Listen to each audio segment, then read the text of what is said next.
Usapan po natin po mga kabida, ito pong susunod po na gagawin ng kampo po ng dating Pangulo sa kanya hong kaso dyan ho sa International Criminal Court. Ano po, na?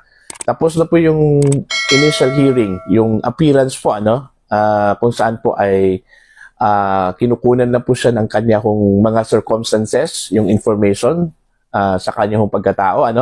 And then, ang susunod po na pre-trial po mga kabida, ay gaganapin po ito September 23, 24, 25, and 26. 4 na araw po ito, marathon hearing po ito mga kabida na gagawin po dyan ho sa International Criminal Court. This time, ang mangyayari po dito mga kabida, yung possible confirmation or pag-deny dito ho sa kanya ho mga kaso because of tatlong mga grounds at possible arguments po mga kabida. Unang-una, yung lack of jurisdiction. Pangalawa po, ito pong inadmissibility po ng kaso. At pangatlo po mga kabida, yung lack of due process. Ito, magandang pag-usapan po ito. Dahil may magandang video po mga kabida, legal discussion po dito, si Attorney Neil Abayon. Pakinggan po natin ito. So yung una pong legal remedy dito ni FPRRD is to question the jurisdiction po or the admissibility of his case sa ICC. Okay, at para po mas maintindihan ninyo, brief summary discussion lang muna tayo. Again, I have thoroughly explained this already in my past videos, pero dito po summary na lang tayo, okay? So yung jurisdiction po, this is basically the authority po of a court to hear a case, to conduct proceedings in a case, and to render po a valid judgment against the parties po in a case. So yan yung jurisdiction. Yung admissibility naman po, ito yung issue kung whether or not pwede ba talagang hawakan ng korte yung kaso despite the fact na meron nga siyang jurisdiction, okay? And because of that po, balik po muna tayo sa basic principles ng Rome Statute, which is unang-una po dyan is yung paragraph 10 ng preamble po ng Rome Statute. So dyan po makita ninyo, in-emphasize po dyan sa Rome Statute that the ICC is only complementary po dun sa mga local courts po involving criminal cases, okay? That's paragraph 10 of the preamble. And then thereafter po ngayon, makita rin nyo sa article 1 of the Rome Statute, in-emphasize po ulit yan dun sa Rome Statute na again, the ICC is only complementary po to the national criminal jurisdictions of local states. And the reason kung bakit in-explain ko po sa inyo yung paragraph 10 ng preamble and article 1 is because that is relevant po to the issue of admissibility of a case. Pero before po tayo sa admissibility, sa jurisdiction po muna tayo ng ICC over FPRRD's case, okay? Kung makita po ninyo yung case po kasi ni FPRRD, it underwent the formal investigation proceedings po. Nag-start lang po yan noong 2021 or 2 years after kung kailan na-recognize na po yung valid withdrawal ng Philippines from the Rome Statute, diba? So therefore, kung titingnan po ninyo sa Article 127, Paragraph 2, yung ICC po only has jurisdiction over matters or over proceedings or over cases po kung saan na-conduct na yung investigation prior to the withdrawal of a state, okay? Pero dito po, in the case of FPRRD, he can argue po na since 2019 po nag-take into effect yung withdrawal, tapos yung formal request for investigation was only submitted 2021 po, therefore the official investigation or the judicial investigation proceedings started 2 years only after the effectivity of the withdrawal. Consequently po, walang jurisdiction yung ICC over FPRRD's case, okay? So yan po yung pwedeng gamiting defense dito ni FPRRD in relation to the jurisdiction of the ICC over his case. So ngayon po, punta naman po tayo sa possible defense po of inadmissibility ng case ni FPRRD. Okay, so ito po pwede rin to siya gamitin ni FPRRD kung let's say for discussion and argument purposes is meron nga talagang jurisdiction yung ICC, di ba? So despite the fact po kung meron talagang jurisdiction yung ICC, pwede pa rin po yan questionin ni FPRRD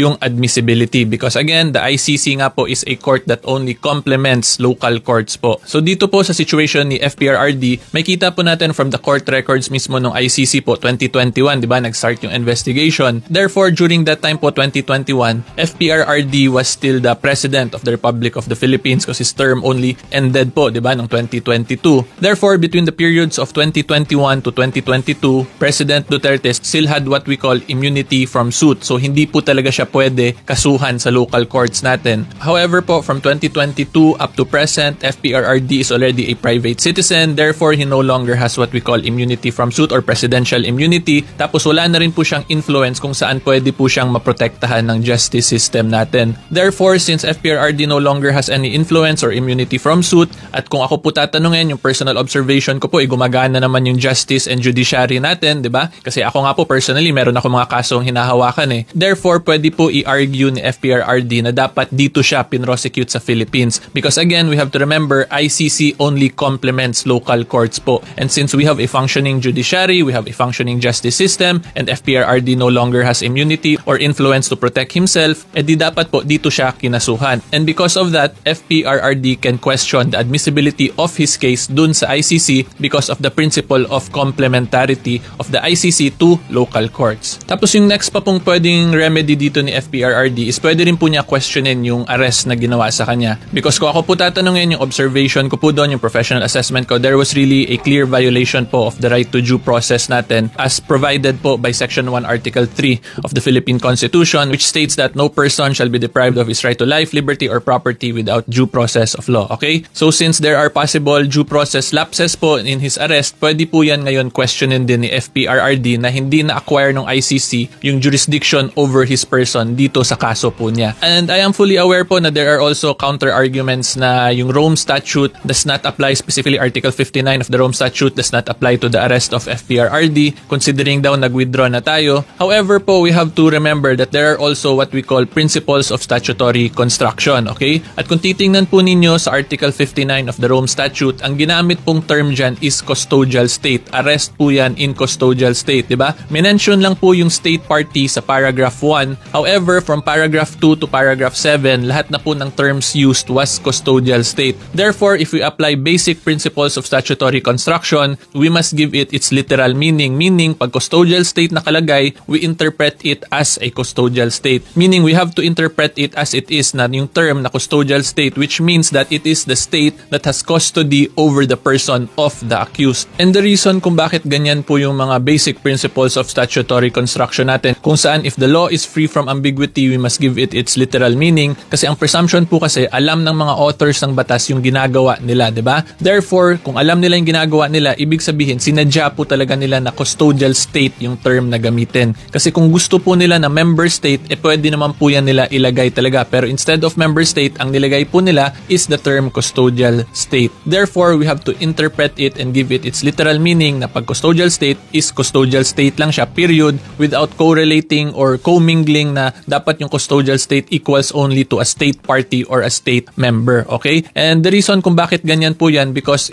most likely yung authors po ng Rome Statute is well aware po of the complexities that involves international matters. So pag international matters po kasi talaga minsan nagkakagulo-gulo na yan, na meron pong akusado na nandun sa isang state na hindi na state member pero gusto pa rin nila kunin yung jurisdiction over his person, and it is most likely for that reason kung bakit custodial state yung term na ginamit nila dito po sa provisions of arrest. So dito po yung Philippines po yung may custody, di ba, kay FPRRD. Consequently, kailangan po sundin din yung Article 59 ng Rome Statute, okay? Furthermore po, let's say for argument and or discussion purposes, hindi nga applicable yung Article 59 of the Rome Statute kasi nag-withdraw na po tayo. However, we have to remember po, in a situation like that, in international matters and or concerns po kung saan walang applicable na international law sa atin, sa ganyan pong situation, ang mag-a-apply po is yung national law or local laws natin. And under our local laws po, meron pa rin po tayong right to due process, diba? And since this is a foreign warrant of arrest yung pinapa-enforce, this will undergo either an extradition process or will undergo po a foreign recognition of court order. And yung dalawang process po na yan, either extradition or recognition muna of foreign order, that is actually similar din po dun sa paragraph 2 ng Article 59. Kung tingnan nyo po yung requirements on ABC, halos same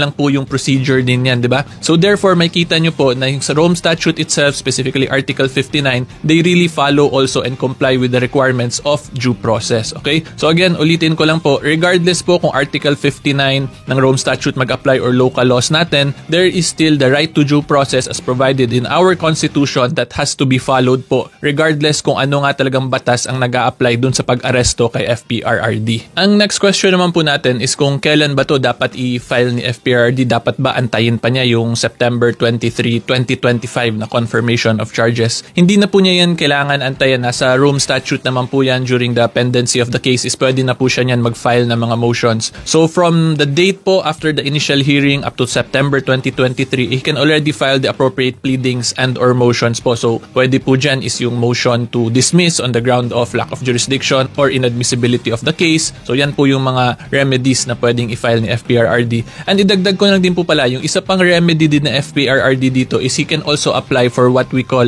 interim release, which is equivalent po yan sa right to bail dito sa atin. Okay? At yung next question po natin dyan is kung ano ba yung grounds for interim release under the Rome Statute. Unfortunately po sa Rome Statute, wala pong nakalagay na specific grounds kung ano yung basihan para i-grant yun siya. Therefore, in a situation like that po, ang mangyayari po ngayon is ibig sabihin po niyan discretionary on the part of the court whether or not to grant an interim release. At pag discretionary po ang isang bagay, ang susundin na lang po niyan is yung mga generally accepted rules or guidelines po regarding the granting of bail and or interim release. Okay? So yung mga common grounds po na ginagamit dyan, unang-una po dyan, kinoconsider is whether or not the accused is a flight risk po ba, meaning na pag i-grant sa kanya yung interim release is hindi na ba siya babalik dun sa ICC para sa mga proper court proceedings. So yan po yung una i-consider dyan, whether or not he is a flight risk. Yung pangalawa rin po pwede i-consider dyan is yung gravity of the offense po in relation to the circumstances involving the accused. So kung titingnan po ng court kung malakas ba yung evidence against the accused, tapos kung sobrang severe yung kaso na final sa kanya. So yan, those are also considerations, those are also matters that can be considered by the court. And pangatlo na pwede rin po i-consider dyan is yung mga humanitarian reasons, kung let's say because of the age and or health po ng isang akusado. Ayun po, napakalinaw yung paliwanag po ni Attorney Neil Abayon po.